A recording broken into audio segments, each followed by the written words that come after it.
Olá, hoje vamos resolver o exercício 9.6 e 9.7 e abordaremos ambos, primeiro analisando a viga e depois as perguntas. Vamos, como sempre, utilizar o método das equações diferenciais de equilíbrio. Então vamos lá.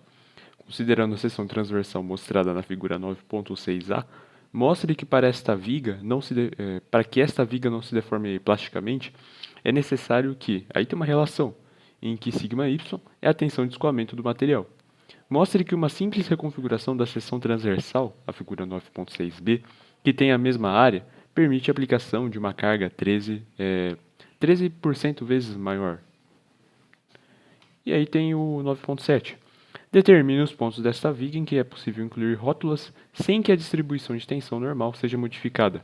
Determine a diferença na deflexão máxima da viga com rótulas e sem rótulas. A seção transversal é mostrada na figura 9.6a. Note que temos a convenção de sinais usual da resistência dos materiais, e será ela a qual vamos usar nesse exercício. Note que não temos esforços além dos transversais, logo teremos a equação da viga a ser utilizada. No caso, para ambos os exercícios, inicialmente temos um carregamento constante ao longo de toda a viga. Como temos engastes dos dois lados, temos duas condições para cada um, condições de contorno. Deslocamento e rotação zero nos pontos onde eles estão. Então, em 0, em L, vai ter deslocamento e rotação zero. Conhecendo todos os passos anteriores, podemos integrar. Observe que, por fim, ficamos com 4 incógnitas. Lembre-se que temos 4 condições de contorno, então, a priori, estamos no caminho certo. Agora, vamos substituir as condições de contorno. Substituímos primeiro no deslocamento em x igual a 0, depois obteremos C4 e depois pegaremos θ em x igual a 0 para obter C3. E como a primeira constante de integração, no caso C4 e C3, é relativa ao ponto 0, nós temos 0. Depois obtemos C2 e C1, onde substituindo C1 e C2, obtemos C2.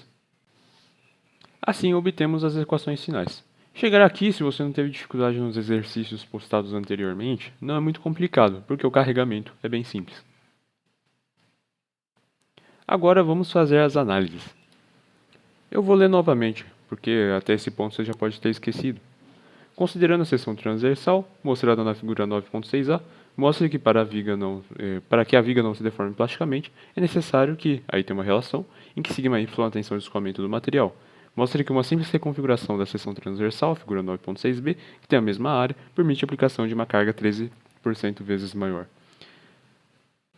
Bom, então notemos que precisamos analisar a tensão na viga, uma vez que σy é critério do carregamento. Então, σy deve estar associado com uma propriedade da viga. Não entendeu? A ideia é que se eu quero avaliar deformações plásticas, devemos avaliar a tensão limite de escoamento σy. Portanto, deve ter alguma fórmula em relação à viga que avalia isso, que no caso, então, é a fórmula que temos aqui no slide, que associa as funções que conhecemos da viga à posição y. Dessa forma, temos a tensão máxima xx, que deve ser menor que a tensão limite de escoamento. Observe que, mesmo tendo em x igual a L sobre 2 o máximo da derivada de mz, o máximo valor do momento encontra-se em zero, então você tem que tomar cuidado com isso. Portanto, substituindo na fórmula da tensão para o perfil A, obtemos o valor aqui apresentado, e atentando-se à questão também de, em relação ao centroide, a máxima tensão estar presente em 3T sobre 2 acima do centroide. Cuidado na sua análise, que vai depender muito do sinal, do momento mz que você está pegando e também do centroide. Então, muito cuidado. Verifica-se, portanto, então, a relação do enunciado, desenvolvendo a conta anterior. E agora vamos analisar o perfil B, que ele está na tela aí para você dar uma olhada. Substituindo o perfil B na expressão apresentada, conseguimos avaliar que a razão entre elas é de 113%, que, portanto, caracteriza um aumento de 13%, que era o que a gente queria avaliar. E agora vamos ao próximo exercício. Determine os pontos desta viga em que é possível incluir rótulas sem que a distribuição de tensão normal seja modificada. Determine a diferença na deflexão máxima da viga com rótulas e sem rótulas. A seção transversal é mostrada na figura 9.6a. Bom, então aqui nós temos que achar a deflexão máxima e inserir as rótulas.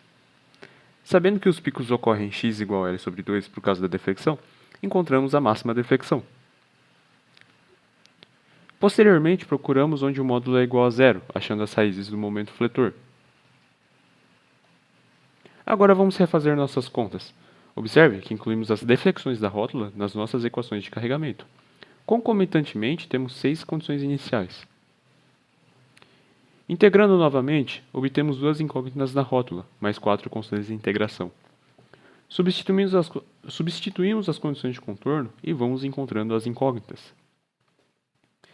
Há um ponto onde formamos um sistema linear 4x4, mas calma, não se assuste. É possível resolver primeiro C1 e C2, depois substituir na deflexão. E substituindo, encontramos esses valores para as constantes. E por fim, note que como tivemos os termos relativos à deflexão igual a zero, temos a mesma equação original para todas as propriedades do nosso problema. Portanto, a inserção das rótulas nesta viga, especificamente, não afetou o nosso problema. Mas novamente reitero, é esta viga em particular, porque nem toda viga vai necessariamente acontecer isso, então tome muito cuidado. Faça a análise com base no método das equações diferenciais, não no achismo. Eu espero que você tenha entendido. Qualquer dúvida, mande um e-mail. E até mais.